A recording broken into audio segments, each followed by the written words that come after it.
নিশ্চিত আউট সেটাও দিলেন না আম্পায়ার। এমনকি একের পর এক ভুলভাল সিদ্ধান্ত গিয়েছে বাংলাদেশের বিপক্ষে। পাকিস্তানের সাথে আজ ম্যাচে একাধিকবার এমন বিপাকে পড়েছে টিম টাইগার্স। বল করার সময় দুইবার উইকেট থেকে বঞ্চিত হয়েছে লিটন দাসের দল।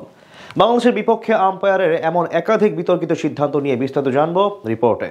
পাকিস্তানের বিপক্ষে দুর্দান্ত বোলিং করেছে টাইগার বোলাররা, কিন্তু এরপরেও বড় প্রশ্নের জায়গা সৃষ্টি হয়েছে আম্পায়ারদেরকে নিয়ে। পুরো ম্যাচে একের অধিক সিদ্ধান্ত গিয়েছে টাইগারদের বিপক্ষে, যা নিয়ে চলছে নানান ধরনের আলোচনা। বিশেষ করে নিশ্চিত একটি আউট থেকেও বঞ্চিত হতে হয়েছে টাইগার বোলারদের। আবার বাংলাদেশের ব্যাটারদের বিপক্ষে আউট দিতে কোনো কৃপণতা করেনি তারা। মিরপুরে আজ বোলিং ও ব্যাটিং দুই বিভাগেই দাপট দেখিয়েছে লিটন দাসের দল। ঘরের মাঠে ঠিক নিজেদের পুরনো রূপ দেখিয়ে 3 ম্যাচ টি-20 সিরিজে এগিয়ে গেল লাল সবুজের প্রতিনিধিরা। এদিন টস জিতে আগে বল করতে এসে প্রথমেই ব্রেক থ্রু এনে দেন তাসকিন আহমেদ। এরপর নিজের ঘূর্ণির জাদু দেখান সহ অধিনায়ক শেখ মাহাদি। তাছাড়া বল হাতে আজ সবচেয়ে বেশি অপ্রতিরোধ্য ছিলেন কাটার মাস্টার মুস্তাফিজুর রহমান।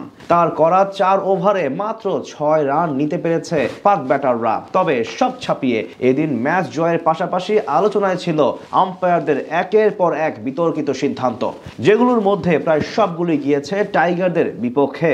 সেখানে প্রথম ঘটনাটি ঘটে ম্যাচের প্রথম ইনিংসের 14তম ওভারের শেষ বলে। তানজিম সাকিবের করা শর্ট পিচ ডেলিভারি ব্যাক ফুটে ডিফেন্স করতে গিয়ে মিস করেন আব্বাস আফ্রিদি এবং বল গিয়ে আঘাত হানে তার প্যাডে। সাথে সাথে জোরালো আবেদন করে বাংলাদেশ, কিন্তু আম্পায়ার সেটিকে নট আউটের সিদ্ধান্ত দেন। পরবর্তীতে রিপ্লেতে দেখা যায় বল ব্যাটের সাথে কোনো সংযোগ স্থাপন করেনি এবং পায়ে না লাগলে পরিষ্কারভাবে আঘাত হানত স্ট্যাম্পে। কিন্তু আম্পায়ার্স কলের কারণে কপাল পুড়ে বাংলাদেশের। 17তম ওভারে ঘটে সবচেয়ে অবাক করার ঘটনা। মুস্তাফিজুর রহমানের অফ কাটার ডেলিভারিতে পুরোপুরি বিট হন পাক ব্যাটার ফাহিম আশরাফ। বিপরীতে এলবিডব্লিউর আবেদন করে টাইগাররা, কিন্তু সেই ডাকেও সাড়া দেননি আম্পায়ার মোর্শেদ আলী খান।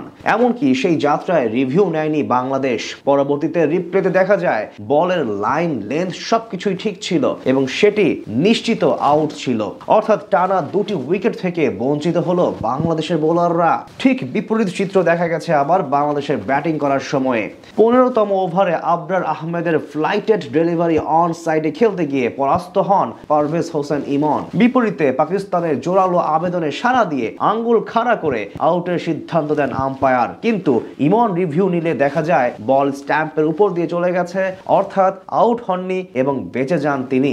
বাংলাদেশের বিপক্ষে পুরো ম্যাচে এমন ভুলভাল সিদ্ধান্ত ছিল এই আম্পায়ারের কাছ থেকে, যদিও সেই সব বিষয়গুলো আটকাতে পারেনি টাইগারদের ম্যাচ জয় থেকে। ব্যাটিং ও বোলিং এ দাপট দেখিয়ে জয় তুলে নেয় লাল সবুজের প্রতিনিধিরা। তবে আজ যদি কোনোভাবে চাপে থাকতো তাহলে নিশ্চিতভাবেই আম্পায়ারের সিদ্ধান্তগুলো আরো বাজেভাবে ব্যাক ফুটে ঠেলে দিত টাইগারদের, যা অবশ্য হয়নি।